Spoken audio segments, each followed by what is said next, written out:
Hola, ¿cómo están? Les saluda Carlos Barrientos y les doy la bienvenida a una nueva edición de Business Night Talks.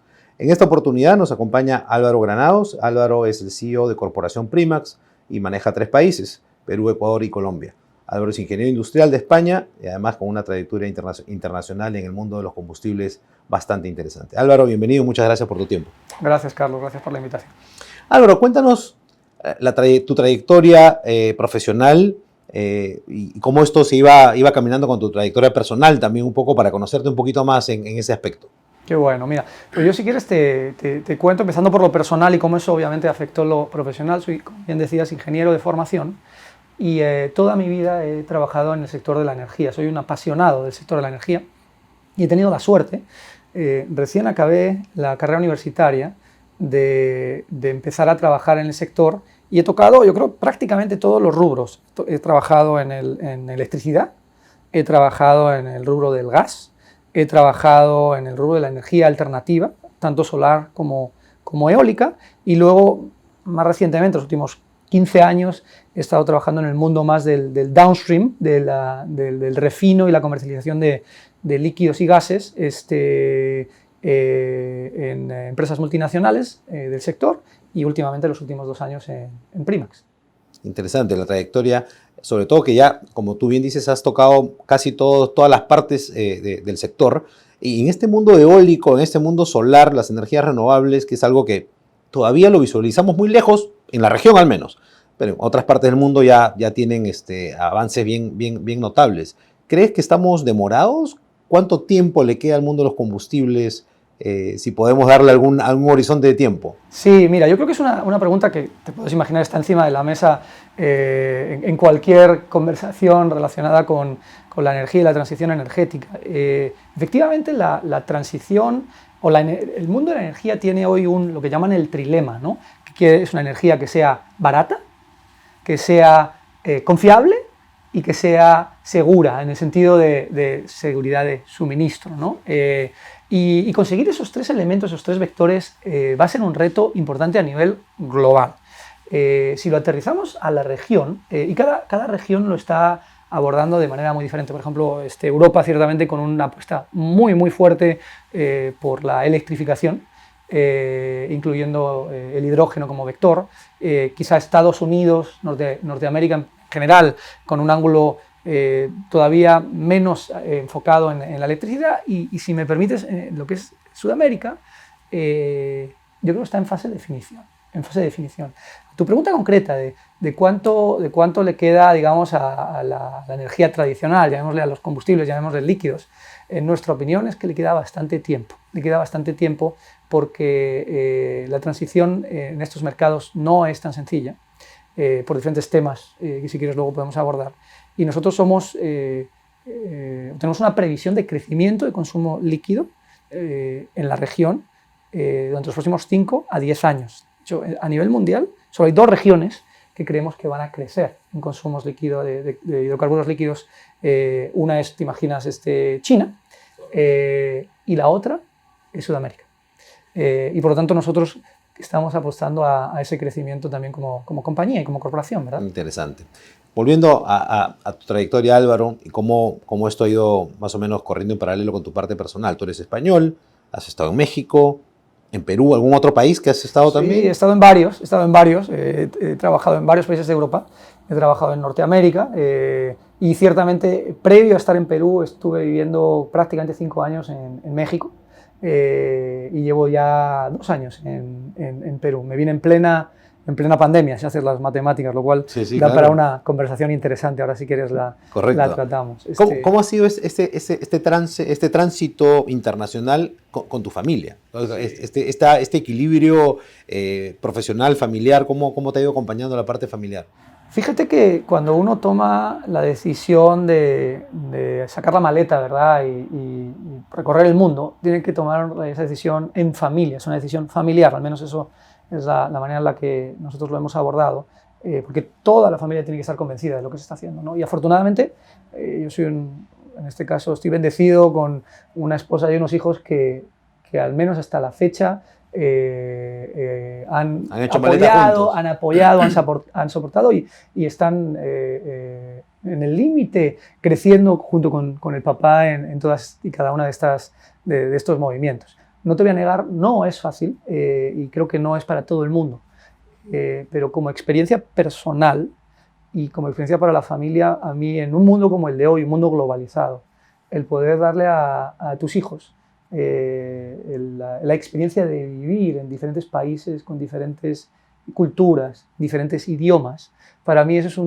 algo que, como dicen los ingleses, money can't buy, es algo que no puedes pagar con dinero, es algo que uno solo puede vivir, experimentar y florecer en base a ello, ¿no? Sin duda la experiencia, esta apertura al mundo es muy valioso, no solamente para uno mismo como profesional, sino para tu familia, como tú bien lo dices. Ahora, no solamente es el reto de cambiarse de país, ¿no? Hacer la maleta juntos, que eso es muy importante, sino que llegas y te encuentras con una cultura distinta. Por el lado profesional, una cultura corporativa distinta, pero además por el lado de la cultura de la sociedad, una sociedad que te va a abrazar y vas a tener que mimetizarte en esa cultura. ¿Qué, de tu experiencia internacional, qué es lo que más se te viene a la mente en temas culturales que hayas tenido, no como enfrentarlo, sino que te han llamado la atención, en todo caso? Sí, mira, yo obviamente vengo de una cultura latina. Yo debo reconocer, cuando uno trabaja, he trabajado muchos años en una empresa anglosajona, y con mucha relación con anglosajones. Y curiosamente, es más fácil, al menos a mí me ha resultado más fácil, trabajar en culturas anglosajonas, basado probablemente pues, en una Inglaterra o en Estados Unidos, que cuando uno viene a Latinoamérica y dirás, oye Álvaro, ¿pero por qué? Porque debería ser al revés. La realidad cuando uno viene a Latinoamérica es que el hecho de hablar el mismo lenguaje a uno le puede hacer pensar que tiene un alineamiento y el mismo entendimiento sobre según qué palabras, según qué gestos, según qué protocolos de conducta. Y eso hace que pueda estar quizá demasiado cómodo en leer a la persona, en leer las intenciones, en leer acuerdos o no acuerdos. Cosa que no pasa cuando estás, en este caso, en una cultura anglosajona, porque estás mucho más alerta. Entonces, lo que yo he aprendido, México es un ejemplo. Los acuerdos, las conversaciones, tienen mucho más de forma que de fondo. Y en esa cultura, particularmente en México, la forma es fondo. Cosa que, en este caso, una persona que viene de una cultura quizá más española, más directos, más a la tarea, probablemente puedes atropellar a tu interlocutor porque no le das la importancia que tiene a la forma, que es mucho, ¿no? Entonces, para mí eso sí ha sido un aprendizaje muy grande, por ejemplo, de mi estancia en México, que puede aplicarse también a Perú, pero con otros matices, ¿no? Con otros matices. Entonces, sí sería desde el punto de vista de diferencias culturales y de aprendizajes personales, profesionales, puede ser interesante, ¿no? O sea, este camino por México como que te ayudó un poco al aterrizaje en Perú. A tropicalizarse a tropicalizar su estilo, en sentido positivo, y a saber leer entre líneas y a saber adaptarse. No somos muy directos los peruanos. Fíjate que mucho más que los mexicanos. Ah, mira. Fíjate que mucho más que los mexicanos. Y luego aparte, acuérdate que tienes, en este caso, tu servidor tiene el honor, el orgullo de supervisar operaciones, sí en Perú, pero también en Ecuador y también en Colombia, que es otro aprendizaje muy importante de esas diferencias culturales entre estos tres países. Ya ni menciono Venezuela, porque sí, así claro. se podría, pero simplemente entre esos tres países las dinámicas culturales que hay son muy interesantes y creo que como líder uno tiene que estar muy atento a saberlas leer bien. Sí, justo eso te iba a preguntar, porque claro, tú desde Perú manejas estos tres países con culturas también distintas entre sí y además inmersos en una coyuntura política particular, por decirlo menos, ¿no? Entre Ecuador, Colombia con estas nuevas elecciones, Perú con lo que ya sabemos. Entonces, hay un tema cultural además con el ingrediente político que nos hace gerenciar de una manera distinta. Yo te diría que sí percibo estilos de gerencia algo diferentes, no sustancialmente diferentes, pero sí con matices en los tres países, ¿no? Y creo que es bueno, y creo que es muy rico. De hecho, una de las cosas que a mí más me enorgullece y que yo más valoro es estar rodeado de equipos diversos, en sentido amplio, de gente que genuinamente piensa de manera diferente. Y en Corporación Primax justo tenemos esto. También un poco por la historia, por cómo la compañía ha ido creciendo y los perfiles que han ido componiendo o que han ido desarrollando y formando el crecimiento de esta compañía. Y sí tenemos perfiles diversos y eso creo que nos enriquece mucho. También a veces genera debates interesantes. Cuando uno tiene diversidad suele haber conflicto constructivo. Diversidad de opiniones genera debates interesantes y eventualmente luego, como digo, ¿no? 80% de acuerdo, 100% alineado. Y ahí vamos. Llegas a Perú, a una corporación referente, de un grupo referente, ¿no? Un grupo empresarial muy interesante. Y Primax, sin duda, pues es una empresa con mucha trayectoria en nuestro país. Primero, ¿cómo te recibe Perú como ejecutivo, ¿no? La sociedad, la cultura? Y cómo te recibe Primax, ¿no? Que finalmente llegas a una corporación y cómo es esa transición de un ejecutivo, además el líder de la corporación, ¿no? ¿Cómo fue eso?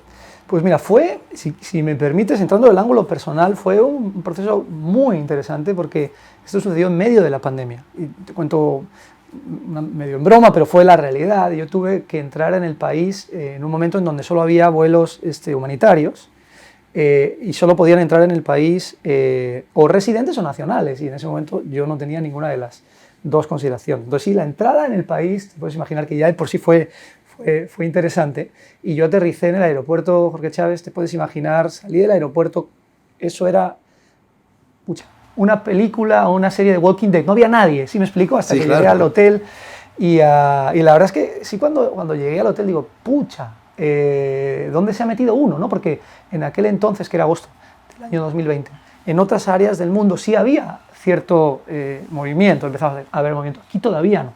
Entonces el aterrizaje, voy al país, al principio fue complejo, por la dinámica. Por supuesto. Pero luego debo decir que en lo personal he sido acogido de una manera extraordinariamente bien por los peruanos en general. A mí me encanta la cultura gastronómica en general de Latinoamérica, y el punto álgido, ¿verdad?, es Perú, te puedes imaginar, tanto yo como mi familia, fantásticos, ¿no? Entonces, muy fácil entrar en este caso como persona, ¿no? en esta cultura.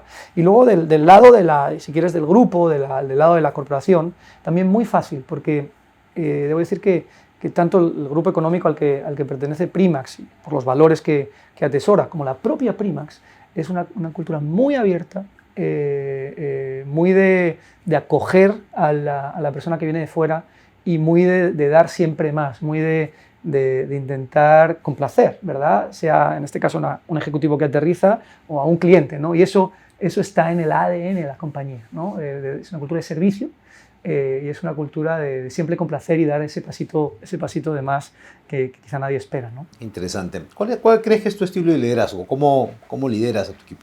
Mira, es una pregunta compleja, ¿no? Porque todos como líderes yo creo que tenemos muchos matices, pero yo te diría que puede haber 2 o 3 rasgos de mi personalidad que afectan mucho a cómo yo lidero, ¿no? Uno, yo soy una persona sí exigente conmigo mismo, muy exigente, y obviamente eso permea, ¿no? A mí me educaron, yo vengo de una cultura, llamémosle católica, de colegio católico, de old school, en donde me enseñaron a ser muy duro con el problema y justo con la persona, ¿no? Entonces, eso es algo que está muy embebido en mi ADN, buscar la excelencia y sí tener conversaciones difíciles con el problema, lo cual no quiere decir que tengas nada en contra de la persona, pero asegurar que sí se tiene claro el problema en mano para resolverlo, ¿no? Entonces, eso yo creo que es un elemento sí, sustancial de mi persona y de la manera en la que lidero. Dicho esto, sí intento siempre el tener una visión amplia de los problemas y el traer, como decía antes, y tener un equipo diverso que te haga ver que ese problema que tienes en la mano, típicamente como gerentes lo que lidiamos son con problemas que hay que buscar soluciones, que tenga una visión amplia de un equipo multidisciplinar que te haga hacer algo diferente, ¿no? Y que te cuestione, que te ayude cuestione, a que mirar te ayude, distintas ¿no? Y míralo por perspectivas. aquí, míralo por allá, ¿no? Y dedicarle tiempo a eso. Y luego lo que sí me gusta como líder, si hay algo que a mí me hace sentir orgulloso, especialmente orgulloso, y lo he hecho con el paso del tiempo, es desarrollar equipos y crear equipos de alto desempeño y ver cómo la gente florece, ¿verdad? En entornos, sí de alto desempeño, pero de alto soporte, ¿no? Entonces sí me considero también una persona que me gusta invertir mucho en el talento y que le doy oportunidades a la gente que tiene ese potencial y que tiene esas ganas de desarrollarse, ¿no? Hablaba ayer con un colaborador, me encanta ver cómo en el límite personas normales, nosotros, consiguen cosas extraordinarias. Creo que ese es el eje que a uno le mueve como líder, ¿no? La cualquier magia del organización. líder es justamente encontrar el motivador y cómo llevarlo al siguiente nivel. A su nivel, ¿verdad? Cada uno el suyo, pero decir, oye, conseguimos como equipo A, equipo B, persona Z, se consiguió algo extraordinario, algo que probablemente nadie pensaba en un momento determinado, pero se consiguió. Y la coyuntura de la pandemia creo que ha sido un factor bien interesante justamente para sacar lo mejor de cada uno de nosotros, ¿no? Sí. Y creo que ahí los que hemos tenido el privilegio y la oportunidad de liderar empresas durante la pandemia, creo que ha sido un proceso de aprendizaje súper acelerado, no solamente de sacar lo mejor de los otros, sino de uno mismo, porque ante una coyuntura desconocida, con protocolos que cambiaban todos los días y seguir operando bajo una amenaza mundial, porque ni siquiera era local, sino mundial, creo que fue algo que ojalá no se vuelva a repetir, pero si es que los que no hemos sabido aprovechar esa coyuntura en el buen sentido de la palabra para sacar lo mejor de todos, perdimos mucho tiempo, ¿no? Sí, ahí ha habido mucha gente que sacó lo mejor y ha habido gente que también sacó a veces lo peor y ha ido que manejarlo. Mira, yo sí creo, y yendo al punto específico de la pandemia, y si me permites, yendo a Corporación Primax y a la industria en la que trabajamos en general, sin excepción, yo creo que el trabajo que se ha hecho ha sido espectacular. Yo llamo a los equipos héroes sin capa, porque han estado en el peor de los momentos, junto con, obviamente, médicos, junto con enfermeras, junto con policía, bomberos que han estado al pie del trabajo. Nuestro sector, los empleados de la compañía, en este caso Primax, a la que represento, han estado 24/7, sin parar, sin cerrar ni un solo día, asegurando que la gente tenía movilidad, asegurando que las industrias tenían combustible para poder operar, que las casas tenían combustible para estar calientes, y eso no se ha parado. Y si me permite reflexionar, no sé hasta qué punto se les ha reconocido por ello. Igual que a otros sectores, o igual que a otros gremios. Creo que en este momento a veces sí conviene frenar un poco y decir gracias de corazón por todo lo que han hecho por nosotros.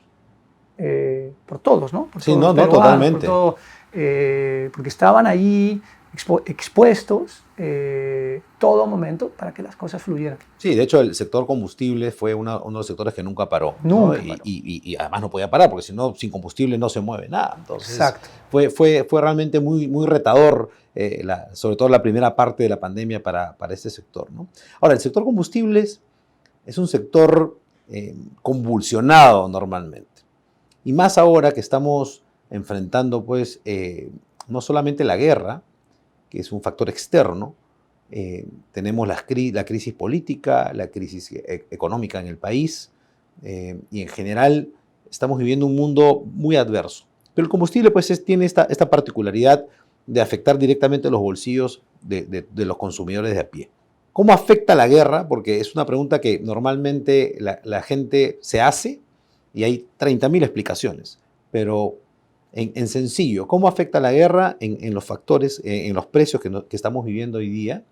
¿Cómo crees o cuáles crees que puedan ser algunas soluciones ya particulares en la región, si quieres verlo así? Sí, sí. Fíjate que, y aquí una infidencia, yo el día que me enteré de la inversión, en este caso de Rusia, Ucrania, sí debo decir que pasé un día muy malo. De hecho, ese día teníamos un evento en toda la corporación Primax, y yo lo compartí con todo el equipo que estaba emocionalmente afectado, sobre todo para gente que ha estado más cerca de la Segunda Guerra Mundial y que, digo, tiene cierta memoria. Digo, yo no lo viví, pero sí mis abuelos, y he leído y he estudiado mucho sobre ello. Sí me afectó mucho en ese momento porque porque era evidente que nos iba a afectar a todos, no solo, obviamente, a los ucranianos y a los rusos, sino a todo el mundo de una manera directa. Y ya lo estamos viendo ahora, ¿no? ¿Qué implicaciones tiene y eventualmente cómo se sale de esto, ¿no? También creo que es un ángulo interesante a la pregunta. Mira, las implicaciones que tiene son obvias. Al final, en el mundo de las materias primas, se te corta la fuente de suministro, una de tus principales fuentes de suministro, la demanda se mantiene, los precios suben. Y suben de una manera muy abrupta, con precios históricamente altos. Y si a eso se le suma, por lo tanto, tienes la materia prima en este caso, combustibles líquidos y gases, muy elevada. Si a eso se le suma que en el proceso de transformación de esa materia prima, llámalo refinerías, hay una escasez de capacidad de refinerías porque se han ido cerrando con el tiempo, por lo que hablamos al principio de transición energética, porque algunas están en mantenimiento, por lo tanto tienes menos capacidad de refino, entonces tienes una materia prima, en este caso crudo, alto, tienes poca capacidad de refino, por lo tanto, cuando tienes poca capacidad de refino, los márgenes de refino, pues obviamente también tienden a ser altos, y luego tienes una cadena de suministro, particularmente en los barcos, que también está muy tensionada, y los fletes, tú sabrás, están arriba, por los aires. Entonces, tienes un montón de factores que todos juntos están contribuyendo a que cuando aterriza la molécula ya refinada en cualquier país del mundo, viene con un precio obviamente mucho más alto de lo que ha sido en los últimos años. A esto hay que sumarle las políticas fiscales de cada uno de los países. Como tú sabes, más o menos, dependiendo del país, pero generalmente más de la mitad del precio que uno paga por su galón de combustible en la estación de servicio suele ser impuestos. Entonces tienes un elemento en donde la materia prima es cara, el procesamiento de la materia es caro, o más caro de lo normal, los fletes son caros y tienes un crunch fiscal en donde la gente necesita más ingresos para pagar todos los costes del COVID. Entonces, todo eso se monta en un precio, llamémosle, insisto, en cualquier lugar del mundo, un precio más alto del que había antes. Ahora, como industria, ¿qué podemos hacer? Y en particular, ¿qué está haciendo Primax? Nuestro rol como jugador, agente de la industria y creo gente importante, es asegurar que tenemos el mejor producto al mejor precio. Lo primero, tiene que haber producto. Hay lugares en donde no hay producto, Carlos. Y ahí sí el tema está bien feo, porque paras el país. ¿Sí me explico? Paras el país. Entonces, hay un rol que tenemos que jugar todos nosotros, y creo que Primax juega bien, de ser un suministrador confiable de producto. Tener producto y que sea un producto de calidad. Y luego, obviamente, a un precio adecuado, con un servicio adecuado. Y ahí es donde estamos nosotros y donde vamos a seguir estando, ¿no? Y creo que en ese sentido, pues estamos satisfaciendo las necesidades de nuestros clientes. Primax, Álvaro, entonces, ¿qué planes tiene a largo y a corto plazo? ¿Y cuál es el rol que va a tener en este sector tan convulsionado, ¿no? Cuéntanos un poco también de la historia de Primax para todos tener conocimiento. Fíjate, yo la verdad es que, si me permites, empiezo por la historia de Primax, que a mí me parece apasionante. Primax este año va a cumplir su mayoría de edad. Y en ese periodo, solo 18 años, ha conseguido ser de nuestro sector la empresa número 1 en Perú, la empresa número 1 en Ecuador y la empresa número 2 en Colombia, en un periodo, como ves, muy, muy corto. Actualmente tenemos más de 2.000 grifos con marca Primax. ¿En los tres países? En los tres países. Más de 250 tiendas de conveniencia listo en los tres países. Tenemos 11 terminales de abastecimiento y suministro, 5 plantas de GLP y tenemos la macrodistribución, en este caso de lubricantes de Shell en Perú y Ecuador, dando trabajo a más de 5.600, casi 6.000 familias, lo cual es una responsabilidad de cero aquí, ¿no? Si lo piensas en términos absolutos ahora, no hay muchos ejemplos como este en el mundo, en nuestro sector, que hayan sido capaces de construir esto en tan corto espacio de tiempo. Y por lo tanto estamos sentados, creo que en una plataforma extraordinaria de crecimiento. Y la apuesta de Primax es seguir creciendo con una estrategia muy clara, en una serie de pilares, siendo muy simple. Al final, nuestro negocio pasa por tener la mejor red y la mejor ejecución, que vamos a seguir desarrollando, creciendo en puntos de venta, tener una oferta que sea genuinamente diferenciada, es decir, que nuestros clientes cuando vayan a Primax lo estén haciendo por un producto, servicio diferenciado, que claramente digan voy aquí y no allá por esto. Entonces, oferta diferenciada, una cadena de suministro aventajada, hablábamos antes, porque si no tienes una ventaja competitiva en el suministro, en nuestro negocio es imposible crecer, de hecho en el límite sales fuera del negocio, y luego creciendo nuevos negocios, que ahora si quieres podemos hablar, en torno a algunos en transición energética, pero negocios no asociados al combustible, y por último transición o crecimiento internacional. Crecimiento internacional, primero sinergético, es decir, nosotros queremos seguir creciendo sinergéticamente en Colombia y en Ecuador, porque ahí es donde queremos o creemos que podemos crecer más, porque en Perú ya tenemos una cuota de mercado muy elevada, y por lo tanto es en Ecuador y en Colombia en donde todavía podemos seguir subiendo. Y luego, materializando ese crecimiento sinergético, queremos crecer fuera de la región de donde estamos hoy día, siempre obviamente en América Latina, idealmente en mercados del Pacífico. Y podríamos estar hablando de Chile, podríamos estar hablando de Centroamérica. Ah, interesante. Y dime, con la experiencia que tú tienes de otros países, ¿no? ¿Qué cosa crees, cuáles son esos gaps en el negocio de combustibles, llámese estaciones de servicio, que le está faltando a Perú? ¿Cuál es ese proceso de maduración o de modernización, si queremos verlo así? ¿Dónde está Perú y qué cosa nos falta? Bueno, depende de con quién te quieres comparar, ¿verdad? Pero yo creo que en la región Perú es un mercado maduro, es un mercado completamente abierto, como tú sabes. Y yo sí, si me permites, si comparas, por ejemplo, vamos a hablar de tiendas de conveniencia ahora. Si comparas la oferta de una tienda de conveniencia en Perú con la que puedes ver en Estados Unidos, yo creo que hay elementos de oferta que podemos y debemos desarrollar, sobre todo en torno a la comida. Entonces, yo sí creo que hay un gran potencial de crecimiento y de desarrollo del concepto del foodvenience, no de la conveniencia en el sentido que vas a un abarrote y te agarras tus papas y tu refresco y tu tabaco. No, eso hay que hacerlo, forma parte de la oferta, pero hay elementos de comida para tomar en el momento, food for now, que llaman los ingleses, y comida para llevar a tu casa, en donde creo que sí podemos y debemos desarrollar nuestra oferta, y en eso estamos, ¿no? Eso desde el punto de vista de tiendas de conveniencia, y luego desde el punto de vista de las islas o de la pista en general, ahí, bueno, pues a medida que vayan desarrollándose, por ejemplo, penetración del coche eléctrico, pues nosotros estaremos introduciendo pues más puntos de carga, etcétera, porque nuestra visión es ser un punto único de servicio, y uno va con su carro, y da igual que sea un carro que sea gasolina, que sea diésel, que sea eléctrico, que sea de GLP, que sea de GNB. Nosotros somos multienergía. Más electrolineras. Nosotros tenemos aspiración de ser agnósticos de la energía. Somos un punto de servicio y, por lo tanto, tenemos que proveer todas las necesidades de energía que tenga el consumidor, y lo mismo con la tienda, ¿no? De tal manera que seamos un punto de destino. Y ahora que has tocado el tema de la electromovilidad, ¿en qué fase está Perú?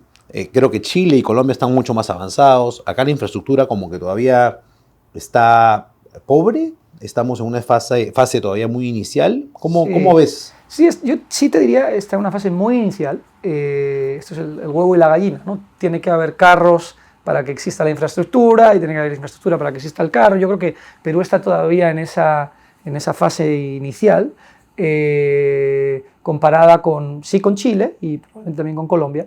Yo personalmente creo que el mercado peruano va a seguir necesitando durante mucho tiempo, como decía antes, acceso a combustibles líquidos, o un mercado colombiano, o en el límite también un mercado ecuatoriano, para empezar por la geografía y por la orografía, y por las necesidades que tienen los propios clientes, ¿no? Entonces, a partir de ahí, porque acuérdate que Perú en concreto es un gran productor de gas, y hay oportunidades de consumo de gas, en este caso gas natural vehicular, a un precio mucho más asequible, por ejemplo, del que tienes para productos de hidrocarburo, que puede competir perfectamente bien con coche eléctrico. Entonces, yo creo que la matriz energética, al menos la visión de Primax, es no ser prescriptivo con relación a cuál es elección de energía que el consumidor debe utilizar. Al contrario, creo que la elección de Primax debe ser que garanticemos, sea cual sea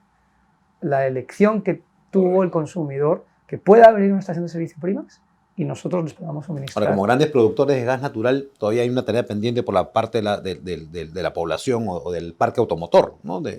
Hay una tarea pendiente y tú sabes que hay programas de conversiones que están funcionando bastante bien y por eso digo, yo creo que ahí el consumidor es el que tiene que decidir, oye, quiero este tipo de auto, este otro tipo de auto o aquel tipo de auto, ¿no? Y nosotros, nuestro rol es satisfacerle al consumidor la necesidad, sea cual sea.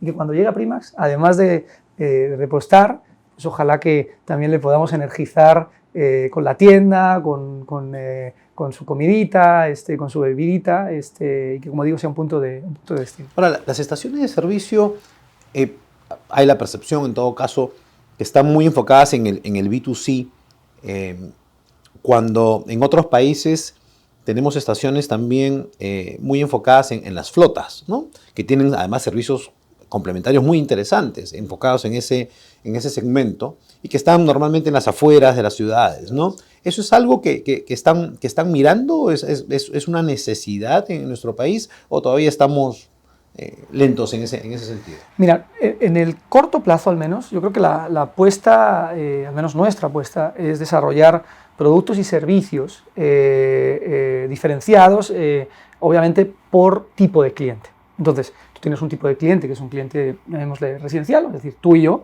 que típicamente lo que suele querer es el mejor producto, ¿no? Un producto que le rinda más, que lo tenemos, en el límite tener un buen servicio, ¿no? Que le atiendan bien, que la estación esté limpia, ¿verdad?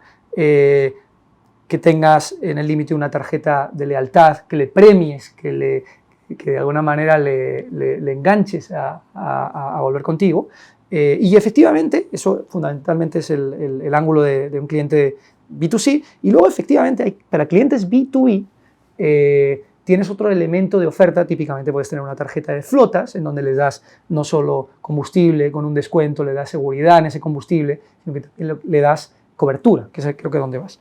Y lo que tenemos que hacer es, y estamos haciendo, de hecho, es en las principales rutas de transporte del país, tener las ubicaciones adecuadas para que efectivamente los transportistas puedan ir, tengan el mejor producto, el mejor servicio, con unas buenas instalaciones, con sus duchas, en el límite, si hace falta algo de amenities o algún tipo de hotel que esté por ahí cerca también, y ahí hay que trabajar. Lo que pasa es que son muchos menos y tienen que estar colocadas estratégicamente, ¿no? En rutas. No necesitas 100, necesitas pocas y bien ubicadas. Y en el segmento industrial o B2B, llámese minería, o construcción, industria, ¿cuál es la oferta de valor de Primax? Nosotros ahí tenemos una cuota de mercado bastante importante, de hecho, en el segmento de industria. Y nosotros tenemos un portafolio de productos muy amplio. Nosotros vamos con una oferta integrada en donde como compañía podemos ofrecer no solo carburantes, también tenemos una oferta de gas, tenemos una oferta de lubricantes y además tenemos un servicio técnico que cruza estos tres elementos, ¿no? Y luego, obviamente, pues, la atención comercial, etcétera, etcétera. Entonces, cuando vamos a este tipo de clientes, llamado una minería, generalmente nuestra oferta de valor y lo que la hace diferente es que podemos ofrecer todo eso, ¿no? Y dando garantía del suministro a cada una de estas consideraciones, líquidos, gases, lubricantes. No hay tantas compañías que pueden hacer eso. Y la verdad es que nos está yendo muy bien, me atrevería a decir espectacularmente bien. Qué bueno. Por lo que escucho entonces, Perú sigue siendo un país atractivo y todavía con oportunidades para el sector combustibles y Primax está apostando por eso. Así es. Nosotros creemos que Perú va a seguir creciendo, creemos que la región va a seguir creciendo desde el punto de vista de combustibles y nuestro rol como Primax es evolucionar para que nuestros clientes, que cada vez nos van pidiendo más cosas, pues las encuentren en sus interacciones con Primax, ¿verdad?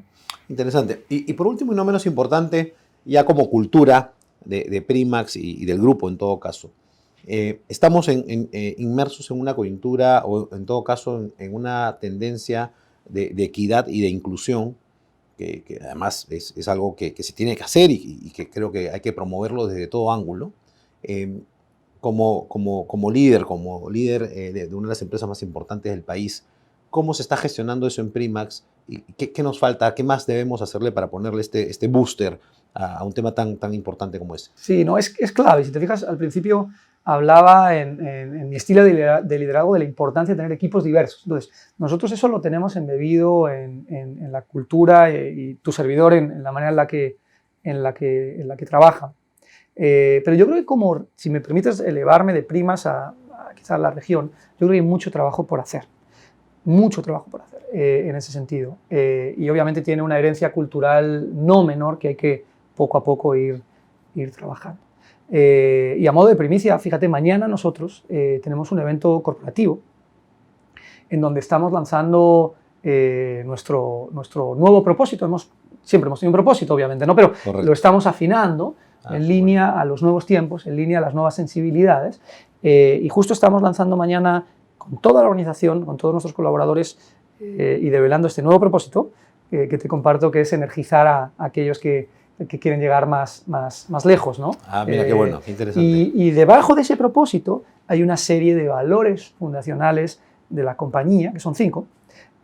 Obviamente te puedes imaginar que el dar siempre más es uno de ellos, que nos diferencia, pero otro está relacionado con la diversidad y la inclusión. Por lo tanto, sí nos estamos asegurando como compañía que tenemos una estrategia clara, creo que la tenemos un propósito claro, creo que lo tenemos, y tenemos una serie de valores que hacen que todo esto funcione de manera homogénea, ¿no? Y el tema de diversidad e inclusión, como te digo, forma parte de uno de los valores clave que estamos empujando como compañía. Qué bueno escuchar eso, Álvaro, y felicitaciones por el nuevo propósito y por haber compartido tu experiencia en esta entrevista, así que esperamos tenerte nuevamente para poder compartir estas experiencias. A las órdenes, Carlos. Muchas gracias, Álvaro. Gracias por la invitación.